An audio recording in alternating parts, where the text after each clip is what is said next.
দুইটা most confusing smartphone, দুইটাই Samsung ব্র্যান্ডের, বাট একটা এফ সিরিজের একটা এ সিরিজের, কিন্তু ভাই তাদের ভিতরে সব কিছু সেম। ডিসপ্লের সাইজ থেকে শুরু করে ডিসপ্লে কোয়ালিটি, এই দুইটার ক্যামেরা, এই দুইটার প্রসেসর, সব সেম টু সেম। এখন আমি এই দুইটার মাঝে কোনটাকে চয়েস করব, স্যামসাং গ্যালাক্সি F34 নাকি স্যামসাং গ্যালাক্সি A25 5G, এর মাঝে আমি কোনটাকে চয়েস করতে পারি? চলেন আজকের ভিডিওতে সেই বিষয়টাই খুঁজে দেখি। যাদের বাজার একদম 19 থেকে 20-22-23 হাজার টাকা, তাদের জন্য কিন্তু এই ভিডিও।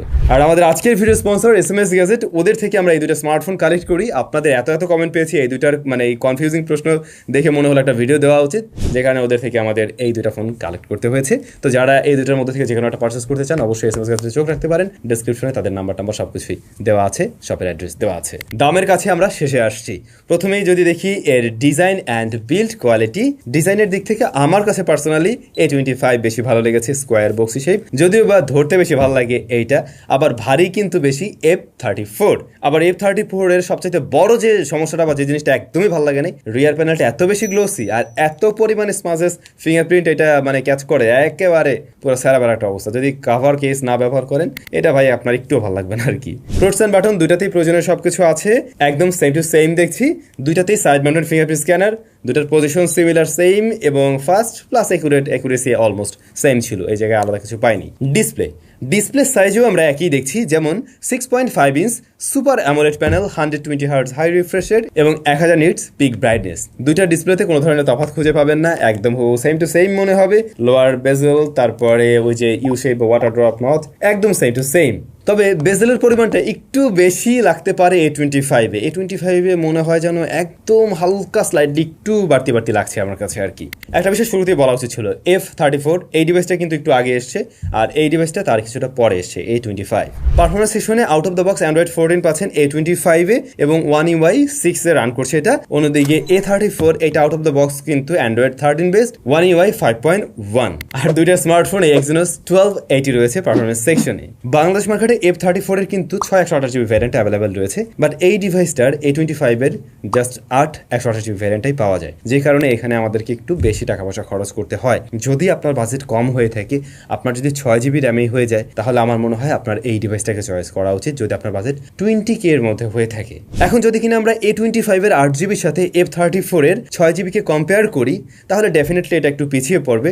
র্যাম ম্যানেজমেন্ট থেকে শুরু করে গেমিং টেমিং যে কোনো পারফরমেন্সই দেখবেন যে এইটা একটু এগিয়ে থাকছে, খুব স্বাভাবিক। র্যাম এখানে 2GB বাড়তি পেয়ে যাওয়ার কারণে আর কি, বাট সেই ক্ষেত্রে আপনাকে টাকা পয়সাও কিন্তু বেশি খরচ করতে হবে, এ ব্যাপারটাও মাথায় রাখতে পারেন। ক্যামেরা দুটার ক্ষেত্রেই আমরা দেখছি সেম, 50 মেগাপিক্সেলের মেইন, 8 মেগাপিক্সেল আলট্রা ওয়াইড, 2 মেগাপিক্সেলের একটা ডেপথ সেন্সর না ম্যাক্রো যেন আছে, আর ফ্রন্ট ফেসিং ক্যামেরা 13 মেগাপিক্সেলের। তো এই দুটো দিয়ে ছবি তুলতে গিয়ে দেখলাম দুইটা দুই রকমের রেজাল্ট দেয়। প্রত্যেকটা ক্লিকেই না দুইটা দুই রকম ভাবে রেজাল্ট করছিল, মানে কখনো এইটা ভালো করছে তো কখনো এইটা ভালো করছে, বাট ম্যাক্সিমাম ক্ষেত্রে আমরা দেখছিলাম A34 এইটার ডাইনামিক রেঞ্জ হ্যান্ডেলটা একটু বেটার, এক্সপোজারটা ঠিকভাবে কন্ট্রোল করতে পারছে। আবার একটু লো লাইট এরিয়াতে A25 বেটার রেজাল্ট দিচ্ছিল। পোর্ট্রেট মোডে এসে দেখছিলাম সিমিলার টাইপের রেজাল্ট দিলেও কালারের দিক থেকে এইটা হয়তো আপনাদের একটু বেশি ভালো লাগবে।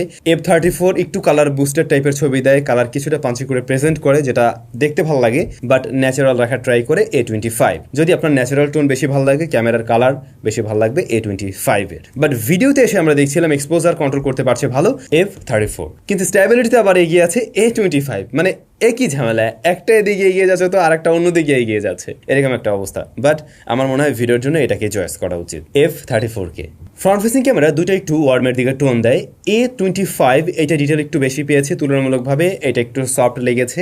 আবার ডাইনামিক রেঞ্জে এখানে এগিয়ে আছে কিন্তু F34 এটার তুলনায়, মানে স্লাইডলি হালকা ম্যাক্সিমাম ছবিতে, সেই বিষয়টা আমরা লক্ষ্য করছিলাম আর কি। এতক্ষণ পর্যন্ত দুইটা ডিভাইসে কিন্তু আমরা অলমোস্ট সিমিলার কিছুই দেখে এসেছি, বাট এবারে আপনি আলাদা পাচ্ছেন স্পিকারে। স্টেরিও স্পিকার পেয়ে যাচ্ছেন A25-এ, F34-এ কিন্তু রয়েছে সিঙ্গেল বা মোনো স্পিকার। সাউন্ড কোয়ালিটিতে অবশ্যই এগিয়ে থাকছে A25।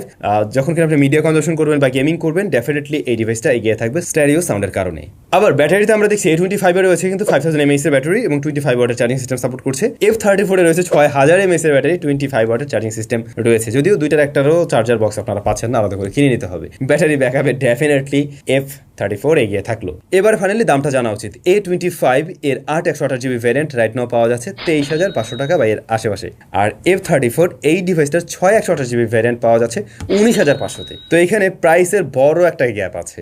ম্যাক্সিমাম জায়গায় আপনারা সিমিলারিটিস পাবেন, সেক্ষেত্রে অবশ্যই আমার মনে হয় এই ফোনটা চয়েস করলে আপনি ওই দিক থেকে জিতবেন। কিন্তু এটাও ঠিক, র্যাম 2 GB কম পাচ্ছেন, আপনি স্পিকারে একটু কনসিডার করতে হচ্ছে আপনাকে, প্লাস ডিজাইনের একটা ব্যাপার থাকে, ওটাও একটা বিষয়, একটু ভারী ভারী লাগে, একটু বাল্কি লাগে এই ফোন, সেটাও একটা বিষয়। যদি আপনার বাজেট থাকে সেক্ষেত্রে আমি চয়েস করতে বলবো এই ডিভাইসটাকেই। একটু লেটেস্ট ফোন, প্লাস স্টেরিও আছে এখানে, আবার র্যামটাও আপনি একটু বেশি পেয়ে যাচ্ছেন এই ডিভাইসে, যে কারণে ওভারঅল পারফরমেন্স আরও বেশি স্মুথ হবে। তবে আমার যা মনে হয় F34 যেহেতু এতটা কম দামে পাওয়া যাচ্ছে, ওই ডিভাইসটার দাম আরও কিছুটা কম হওয়া উচিত, মানে 21K বা 22K এরকম প্রাইস পয়েন্টে আসলে জিনিসটা একদম পারফেক্ট হইতো।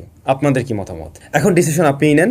যদি বাজেট একটু বেশি থাকে তাহলে ওটাকে চয়েস করেন, বাট আমার মনে হয় 20K যদি থাকে বাজেট, তাহলে বাড়ি আর ওইটা নেওয়ার দরকার নেই, তখন এটা চয়েস করাটাই বুদ্ধিমানের কাজ। সবাই ভালো থাকবেন, অনেক বেশি ভালো। দেখা হচ্ছে নতুন ভিডিওতে।